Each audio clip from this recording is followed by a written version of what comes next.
하나님께서 우리에게 주시는 말씀은 갈라디아서 3장 26절에서 28절의 말씀이 되겠습니다. 제가 읽겠습니다. 너희가 다 믿음으로 말미암아 그리스도 예수 안에서 하나님의 아들이 되었으니 누구든지 그리스도와 합하기 위하여 침례를 받은 자는 그리스도로 옷 입었느니라. 너희는 유대인이나 헬라인이나 종이나 자유인이나 남자나 여자나 다 그리스도 예수 안에서 하나이니라. 아멘. 하나님 아버지, 오늘 주님 안에서 하나 된 성도들이 우리의 머리 되시고 우리의 주인 되신 주님 앞에 모여서 아버지 앞에 귀한 예물을 올려드리고 있습니다. 살아계신 주님께서 오늘 저희들의 예배를 홀로 영광받아 주시옵시고 모인 무리들에게 그리고 유튜브로 예배하는 모든 성도들에게 하늘의 문을 활짝 여시고 필요한 각 사람에게 필요한 은혜와 은사들을 더하여 주시옵소서. 생명을 받고 하나님의 살아있는 말씀을 받아서 우리의 심령 골수가 찔러 쪼개지고 회복되는 역사가 이 시간 일어나게 하여 주시옵소서. 예수 그리스도의 이름으로 기도하옵나이다. 아멘. 오늘은 침례에 숨겨진 비밀, 이런 제목으로 말씀을 전하겠습니다. 우리 주보에 보면 잠깐만 코너가 있죠. 그 잠깐만에 실었던 내용을 한번 말씀을 드리겠습니다. 일본의 아주 훌륭한 신학자로 소문난 우찌무라 간조라는 분이 구원록이라는 책을 썼는데 그 책에서 자신이 어떻게 평안을 누리게 되었는지 그 비결을 써놨습니다. 이 사람은 십계명과 율법을 철저히 지켜서 하나님 앞에서 의로워지겠다고 다짐을 했습니다. 또 일본의 무사도 정신으로 정정당당하게 나는 내 힘으로 천국에 들어가겠다, 이런 아주 마음에 대단한 결심을 하고 십계명과 율법을 철저히 지켰어요. 그래서 스스로 이렇게 얘기했어요. 나는 탐욕이 없다.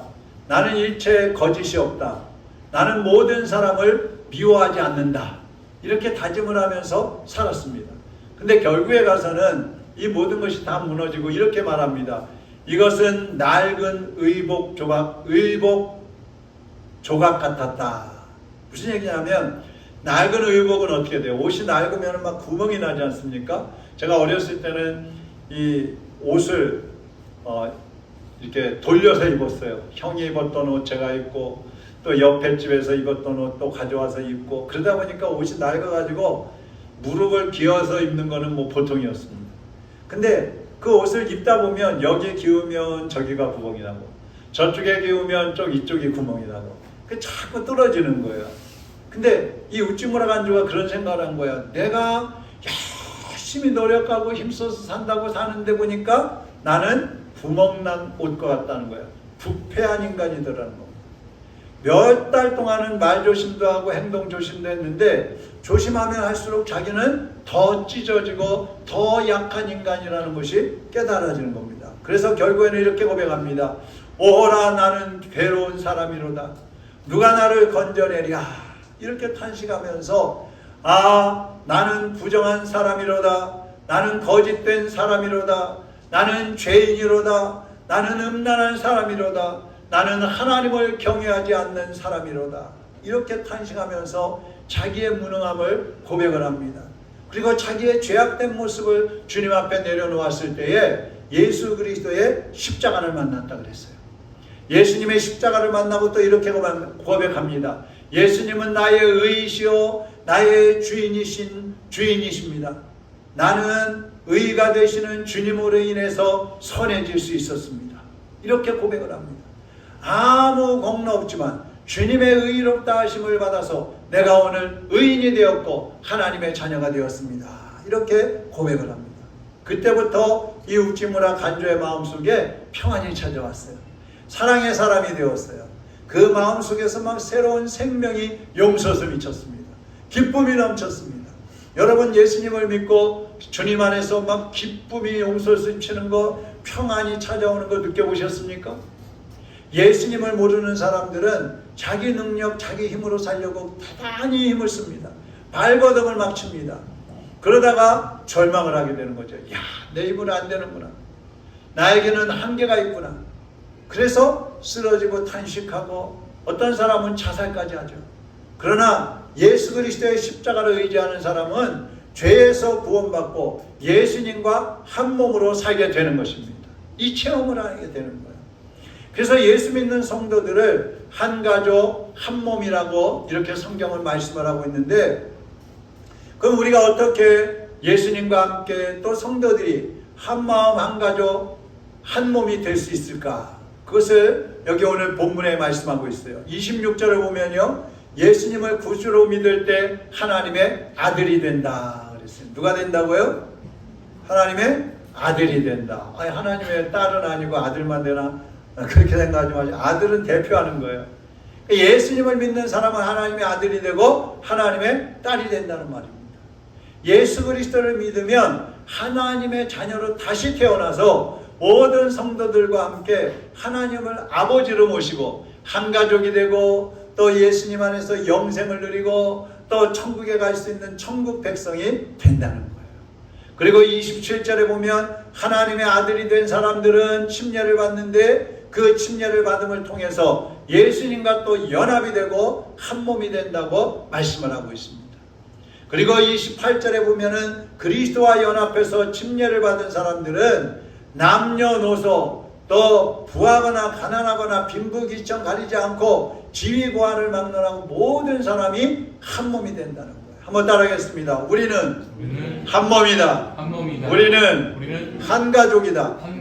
할렐루야. 아멘. 성경에는 역사적인 사건을 침례에다 비유한 것이 몇 군데 나옵니다. 노아 홍수 때, 노아 때 이제 전 지구가 물로 뒤덮였었죠. 홍수가 나가지고. 그때 노아의 여덟 가족은 방주로 들어가게 됩니다. 노아 부부, 아들 셋, 그리고 그 며느리 셋, 이렇게 8가족이 방주로 들어가게 됩니다. 근데 이 사건을 침례에다 비유를 했어요. 나중에 사도 베드로도 이렇게 얘기합니다.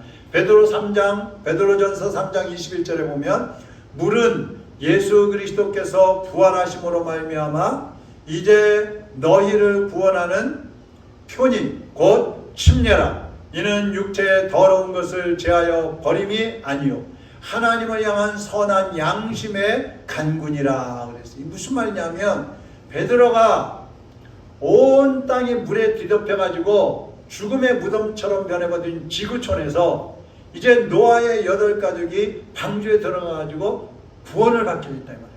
생명을 유지하게 됐다 이 말입니다. 여러분, 온 땅에 있는 동물들은 다 물에 빠져 죽었어요. 새들도 죽었어요. 물속에 사는 물고기만 살았어요. 사람들도 다 죽었어요. 그런데 이 8가족은 방주를 타고 그 온 세계가 물에 덮여있는 그 물 위를 둥둥 떠다니다가 결국에는 하나님의 은혜로 아라랏산이라는 곳에 그 방주가 도착을 하게 되고 물이 빠지면서 살아나게 됐단 말이에요.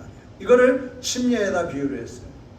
또 애굽의 노예로 살던 이스라엘 백성들이 애굽에서 탈출할 때 앞에는 홍해가 가로막고 있고 뒤에서는 애굽 군사들이 쫓아오는데, 하나님 앞에 부르짖어 기도할 때에 하나님께서 홍해를 갈라주셨죠. 그래서 이스라엘 백성들이 무사히 그 홍해를 건널 수 있게 해주셨습니다. 이것을 또 하나님께서는 침례에다가 비유를 하신 거예요. 왜 그럴까요? 침례라는 건 뭡니까? 물속에 들어가서 내가 장사되고 다시 부활한다 하는 그런 의미가 있어요.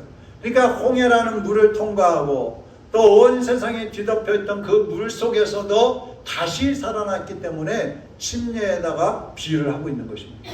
침례는 단순히 몸만 물에 빠졌다가 나오는 게 아니에요. 그 죄로 더러워진 자기의 양심이 다시 깨끗해지는 시간이고, 고린도전서 12장 13절에 보면 예수 그리스도를 주님으로 고백하고 침례를 받는 사람에게는 성령님이 찾아오신다 그랬어요. 성령님. 우리가 신앙생활하는데 절대적으로 함께 하셔야 될 분은 성령님입니다. 성령님은 구원받은 성도들이 믿음을 지키게 하시고 또 서로 사랑하게 하시고 천국을 소망하면서 살아갈 수 있게 해주시는 분이 성령님입니다. 그래서 아무리 교회를 다녀도 성령님과 함께 하지 않으면, 성령님이 오시지 않으면 그 사람은 구원의 기쁨도 누릴 수 없고 평안도 누릴 수 없고 사랑할 수도 없고 소망도 없는 거예요. 예수님을 믿으면서도 침례를 받지 않았거나 아직 구원은 받았는데 그 확신이 약해가지고 내가 구원 받았는지 안 받았는지 아직 모르겠다. 그 확신이 약해가지고 침례를 받지 못했다면 믿음이 더 약해지기 전에 이제 침례를 받게 되면 그 믿음이 더 견고해지고 또 구원받았다는 확신이 더 확실하게 생겨나는 것입니다. 그래서 침례를 일생에 한 번, 내가 예수 그리스도를 구주로 믿는다면 일생에 한 번은 침례를 받아야 되는 것입니다. 그래서 오늘은 이 침례에 어떤 의미가 담겨져 있는지 말씀을 드리려고 하는 것입니다. 골로새서 2장 12절 같이 한번 읽어보겠습니다. 너희가 침례로 그리스도와 함께 장사되고 또 죽은 자들 가운데서 그를 일으키신 하나님의 역사를 믿음으로 말미암아 그 안에서 함께 일으키심을 받았느니라. 여기 보시면요, 너희가 침례로 그리스도와 함께 장사되고, 장사됐다는 말이 뭐예요? 죽었다는 얘기죠. 그리고 끝에 보면 그 안에서 함께 일으키심을 받았느니라. 이 일으키심을 받았다는 말은 부활했다 이 말이에요. 침례라는 것은 예수님과 함께 죽고 예수님과 함께 부활한다는 의미가 있는 거예요. 여러분, 우리가 그 침례식 했던 사진 한번 잠깐 보여주시죠. 누구예요? 잘 몰라요? 우리 최은희 성도, 또 우리 김인원 성도님. 이 침례, 물속에 완전히 잠겨서 내가 죽고 물에서 나올 땐 다시 예수님과 함께 새로운 사람으로 부활해서 나온다는 뜻이에요. 예수님도 공생애를 시작하시기 전에 요한에게 가서 요단강에서 침례를 받고 시작을 하셨습니다. 사실 예수님은 죄가 없는 분이기 때문에 침례를 받을 필요가 없어요. 그렇지만 우리 인류의 죄, 모든 죄를 지고 십자가에 달려 돌아가셔야 할 분이고 또 우리에게 가르쳐 주시는 거예요. 너희들의 죄를 씻고 새 사람으로 거듭나기 위해서 침례를 받아야 된다. 나처럼 받아라. 그렇게 보여주신 거예요. 그래서 이 침례의 가장 큰 의미는 뭐냐면 예수님과 연합된다는 의미입니다. 한번 따라하겠습니다. 예수님과 연합된다. 예수님과 한 몸 된다. 이게 침례의 가장 큰 의미예요. 그러니까 여러분, 이 침례는 받아도 되고 안 받아도 되는 게 아니라는 겁니다. 그러면 좀 더 자세히 이 침례의 의미를 보면은요, 먼저 로마서 6장 5절을 우리 같이 한번 읽어보겠습니다. 만일 우리가 그의 죽으심을 본받아 연합한 자가 되었으면 또한 그의 부활을 본받아 연합한 자가 되리라. 아멘. 자, 침례는 첫 번째 죽는 시간입니다. 죄가 없다고 주장하는 사람들도 세상에 너무 많이 있는데 사실 사람은요 태어나면서부터 죄인이에요. 지난 목요일날 우리 새가족 성경 공부를 하면서 그때도 이제 말씀을 드렸어요. 갓난아기도 죄인이에요. 방금 엄마 속에서 태어난 아기도 죄인이에요. 왜 그럴까요? 아담 하와가 범죄하면서, 인류의 조상인 아담 하와가 범죄하면서 그 죄가 모든 사람들 속에 가지고 태어나게 되었단 말입니다. 그래서 로마서 3장 10절에 보면 의인은 없나니 하나도 없다. 하나도 없다. 여러분, 갓난아기들도 보면은요, 젖을 조금만 느껴주면은요, 막 죽을 것 같이 까부러지듯이 그렇게 울어댑니다. 또 아이들도 이렇게 자라면서 보면은요, 우리 서아들 지금 자라고 있잖아요. 자기 것을 고집합니다. 장난감도 내 거, 또 내가 저 친구보다 더 많이 가져야 돼. 그래서 양보하지 않으려고요. 이기적이에요. 어려서부터 인간은 다 이기적이에요. 그런데 침례 때에 물에 몸을 잠그는 것은 그동안 내가 죄 가운데 살던 것들, 이기적으로 살던 것들, 탐심을 부리면서 살던 그 자신을 예수님과 함께 십자가에 못 박아 죽이는 거예요. 죽이는 거예요. 내가 자살할 수는 없잖아요. 그러나 십자가에 내가 못 박히는 거예요. 그럼으로써 새 사람으로 태어나겠다는 의지를 드러내는 것이 침례인 것입니다.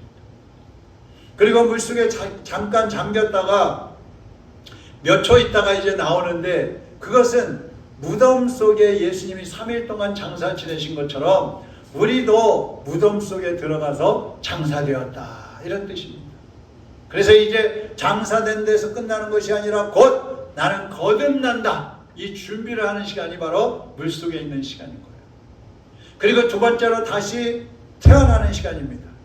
물에서 나오는 시간은 3일 만에 부활하신 예수님처럼 나도 부활해서 그 예수님과 한 몸으로 하나님 자녀로 다시 태어난다는 뜻이 물에서 나오는 것입니다. 죄악의 악취를 풍기면서 살던 사람은 물속에 들어가서 무덤 속에 장사 지내버리고 다시 나올 때는 그리스도의 향기로 거룩한 모습으로 부활하는 그러한 모습으로 다시 태어나는 것입니다. 그래서 침례라는 것은 내가 죽고 내가 다시 사는 시간인 거예요. 그리고 침례는 세 번째는 침례받는 나하고 그리고 예수님하고 그리고 이미 침례받은 성도들과 모두가 연합하는 시간인 것입니다. 그래서 한 몸이라는 것입니다.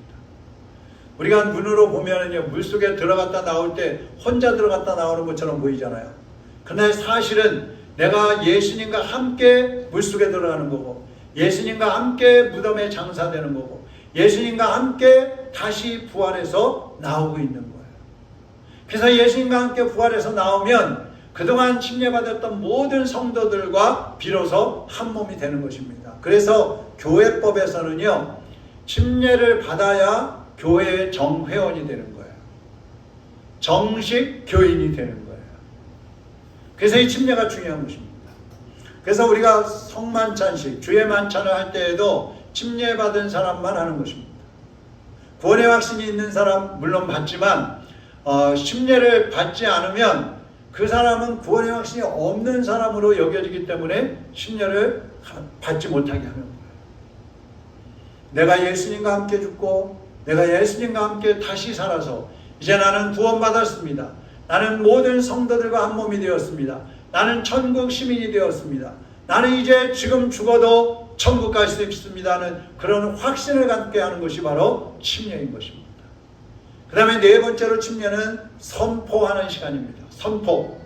사탄을 향해서 또 사람들을 향해서 천사들을 향해서 선포를 하는데 사탄을 향해서 뭐라고 선포하느냐? 나는 하나님의 자녀로 다시 태어났다. 나는 더 이상 너와 아무런 관계가 없다. 사탄아 물러가라. 쫓아버리는 거예요. 사탄과의 결별을 선언하는 시간인 것입니다. 사람들을 향해서 뭐라고 합니까? 성도들을 향해서 내가 이제부터 하나님 자녀로 살겠습니다. 저를 지켜봐 주십시오. 내가 하나님의 말씀대로 살아갈 수 있도록 저를 격려해 주시고 도와주십시오. 이렇게 부탁을 하는 거예요. 그리고 천사들을 향해서는 내가 하나님의 자녀로 태어났으니 너희는 와서 나를 수종들도록 하라. 너희들은 나를 와서 보호해라.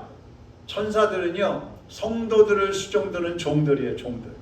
천사는 숭배의 대상이 아니에요. 우리를 도와주는 종들로 하나님이 창조하셨어요. 그래서 천사들 향해서는 명령할 수가 있는 것입니다.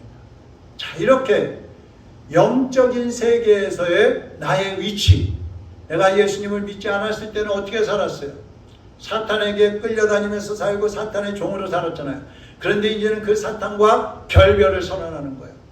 내가 예수님 믿기 전에 어떻게 살았어요? 사람들을 의식하지 않고 살았어요. 죄 짓고 방탕하고 내 마음대로 교만하게 내 뜻대로 거짓말하고 사기치면서 막 그렇게 살았어요. 그래도 사람들에게 미안하지 않았어요.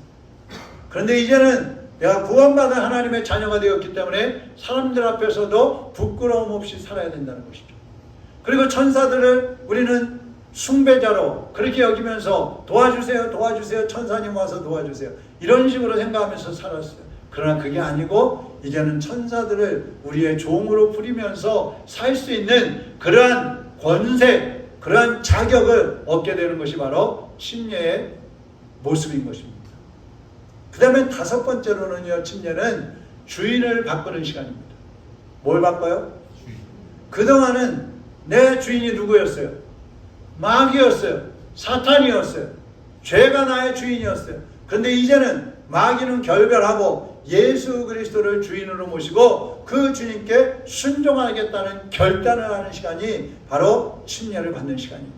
그래서 침례를 받고 나면요, 예수님을 믿기 이전하고 예수님을 믿은 이후하고의 삶의 모습이 바뀌어져야 되는 거예요.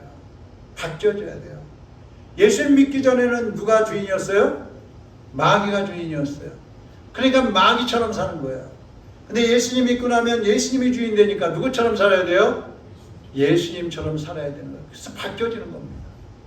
그래서 우리가 침례받는 날은요, 죄인을 장사하는 장례식 날이고 하나님의 자녀로 거듭나는 제2의 생일이 바로 침례식 날인 거예요. 자, 여러분 중에 나도 예수님은 믿지만 아직 침례를 받지 않은 그런 분이나 아니면 다른 교회에서 나는 세례를 받았는데 이제 예수님처럼 나도 물속에 들어가서 침례를 받고 싶습니다. 그런 분이 있다면 오늘 예수님 안에서 결단하고 침례 받기로 결단을 하고 이번에 올해 침례를 받으면 좋겠어요.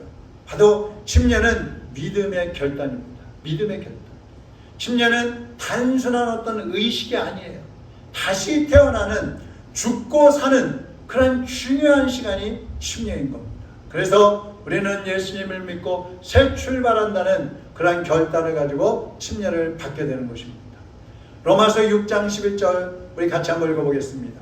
이와 같이 너희도 너희 자신을 성령 죄에게는 죽은 자요 예수 그리스도 우리 주로 말미암아 하나님께는 산자로 여기라. 아멘. 자, 죄에 대해서는 어떤 사람으로 여기라고요? 죽은 자로. 하나님에 대해서는 좀 크게. 죄에 대해서는 죽은 자. 하나님에 대해서는 산자. 자, 죄에 대해서는 그러면 나는 죽었다. 하나님에 대해서 나는 살았다. 이렇게 하는 거예요. 죄에 대하여는 나는 죽었다. 다시. 죄에 대하여는 나는 죽었다. 하나님에 대하여는 나는 살았다. 이렇게 힘이 없어요. 살았다 그러는데도 죽은 것 같고 죽었다 그러는데 죽은 것 같고 죽었는지 살았는지 잘 모르겠어요. 다시 죄에 대하여는 죽었다. 하나님에 대하여는 살았습니다. 자, 죽은 사람은요 옆에서 무슨 일이 일어나도 몰라요. 반응이 없어요. 때리고 꼬집고 욕해도 반응이 없어요. 그런데 살아있는 사람은 어때요? 반응이 있어요. 여러분 누가 조금 옆에서 막 욕을 하거나 아니면 나는 잘못한 것도 없는데 막 여러분 뭐 잘못했다거나 그러면 여러분 어떻게 하세요? 가만히 계십니까? 아니죠. 화를 내기도 하고 싸우기도 하고 때로는 막 때리기도 하고 그런 일을 하잖아요. 그거 살아있다는 얘기예요. 그런데 우리가 죄에 대해서 죽어버리면요 어떠한 죄의 유혹이 와도 반응을 보이지 않는 거예요. 난 죽었습니다. 난 죽었습니다. 제가 그 얘기 했었죠. 김익두 목사님이 기차를 타고 가는데 어떤 사람이 그분이 목사라는 것을 알아보고 담배를 피우면서 그분 얼굴에다가 담배 연기를 뿜는 거예요. 근데 이분이 가만히 있는 거예요. 다른 때 같았으면 그냥 소리를 치고 예수 믿기 이전에는 두들겨 팼을 텐데 가만히 있는 거예요. 어떤 사람이 또 앞에 있던 사람이 술 한잔 하시죠. 우리 술 한잔씩 하면서 합시다. 나는 안 먹습니다. 왜 안 먹습니까? 나는 죽었습니다. 나 예수님과 함께 죽었습니다. 그러는 거예요. 죄를 지을 일이 생겼을 때에 아참 나는 죽었지. 속에서 막 성질이 일어날 때 아참 나는 죽었지.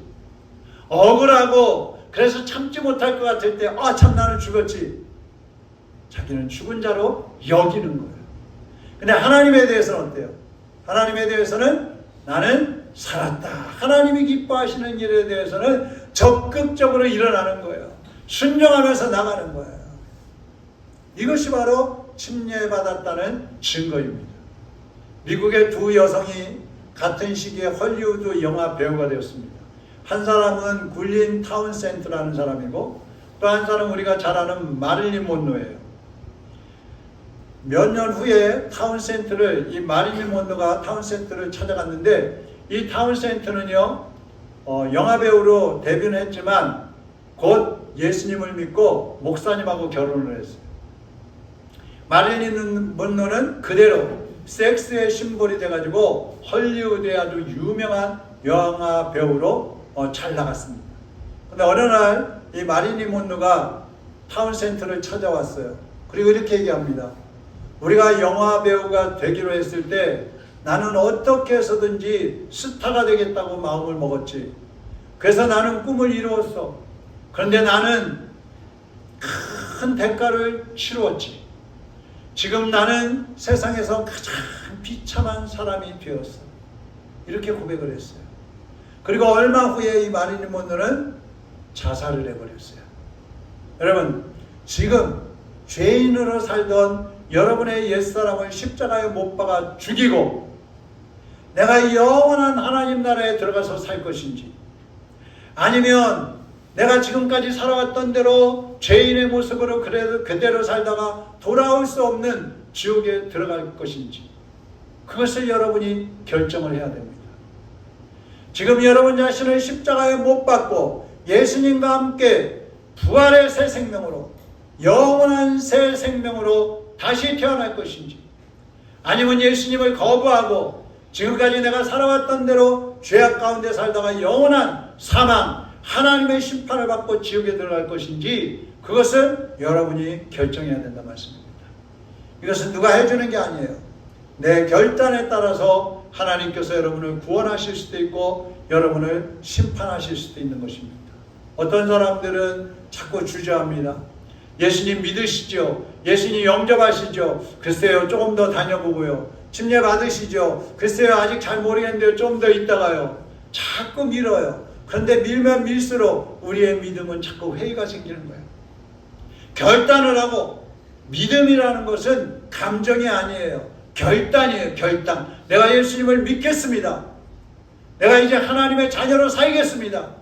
내가 이제 죄악된 모습을 끊어버리겠습니다. 나는 이제 지옥을 끊고 천국 백성으로 살겠습니다. 결단을 하고 예수님께 자신을 맡기는 것이 믿음인 것입니다. 그때 주님께서 여러분을 붙잡아 주시는 것입니다. 로마서 6장 8절 9절입니다. 같이 읽어보겠습니다. 그리고 죄를 사랑하던 우리가 그리스도와 함께 죽었다면 또한 그리스도의 새 생명과 함께 살 것을 믿습니다. 죽은 자 가운데서 살아나신 그리스도께서는 결코 다시 죽는 일이 없을 뿐 아니라 죽음도 더 이상 그분을 지배할 힘을 가지고 있지 않기 때문입니다. 사랑하는 여러분, 우리가 예수님 안에서 죄에 대하여 죽었다면 예수님 안에서 다시 새 생명으로 거듭났습니다. 그것은 예수님이 이미 우리 대신해서 십자가에 못 박여 죽어주셨고 우리를 대신해서 부활하셨기 때문에 이제 우리가 그 예수님과 연합해서 부활하게 되는 것입니다. 오늘 예수님 안에서 여러분의 육신의 생각들, 옛사람들, 죄악된 모습들 다 십자가에 못 박아버리고 이제 주님과 함께 부활의 새 생명으로 하나님의 자녀로 다시 거듭나겠다는 믿음의 결단을 하시고 여러분의 모습, 여러분의 앞으로의 인생을 주님께 온전히 맡기시기를 주님의 이름으로 축원합니다. 갈보리 언덕에 주님의 그 십자가 피로 내 죄를 깨끗하게 씻었네. 그 피로 내 죄를 깨끗하게 씻었네. 생명의 꽃 피었네. 열매 맺었네. 나는 다시 태어났네. 그 이름 생명나무라. 절망과 고통에 세상 길 헤매일 때 예수님 품으로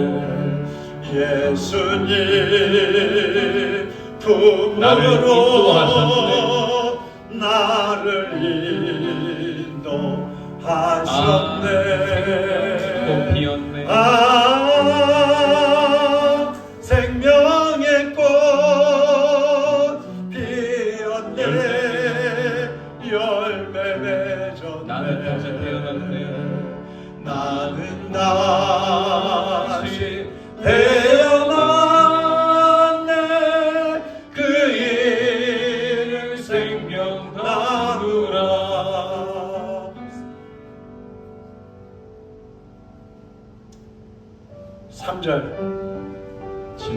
지나온 인생길 부끄러움 뿐이지만 주님의 은혜로 감사만이 넘치네. 지나온 인생길 부끄러움 뿐이지만, 그렇습니다 여러분.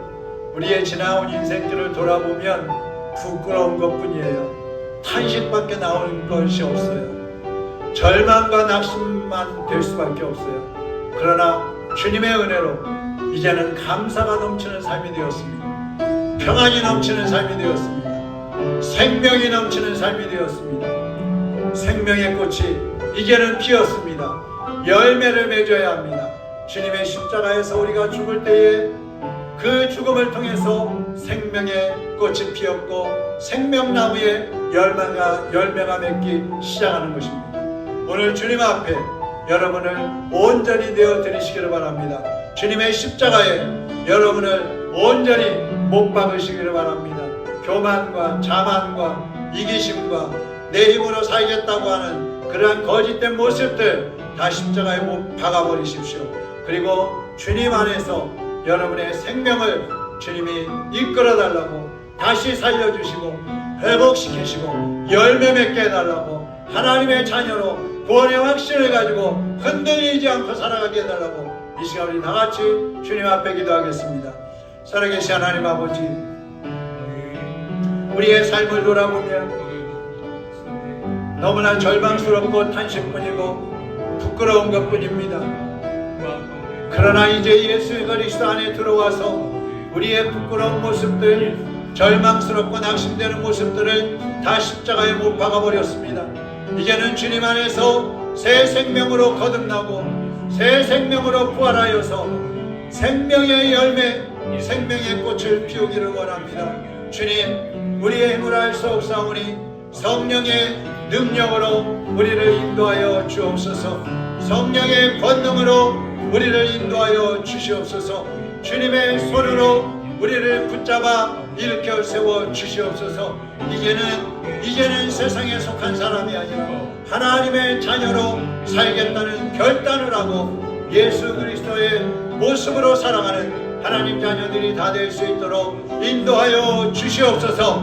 아버지, 아직까지도 믿음의 결단을 하지 못하고 아직까지도 예수님을 믿겠다고 결단하지 못하고 고집부리고 주저하고 있는 사람이 있다면 오늘 예수님을 온전히 구주로 영접하고 자신을 활짝 열어서 예수님을 모시고 살아가는 하나님의 자녀들로 거듭나게 하여 주시옵소서.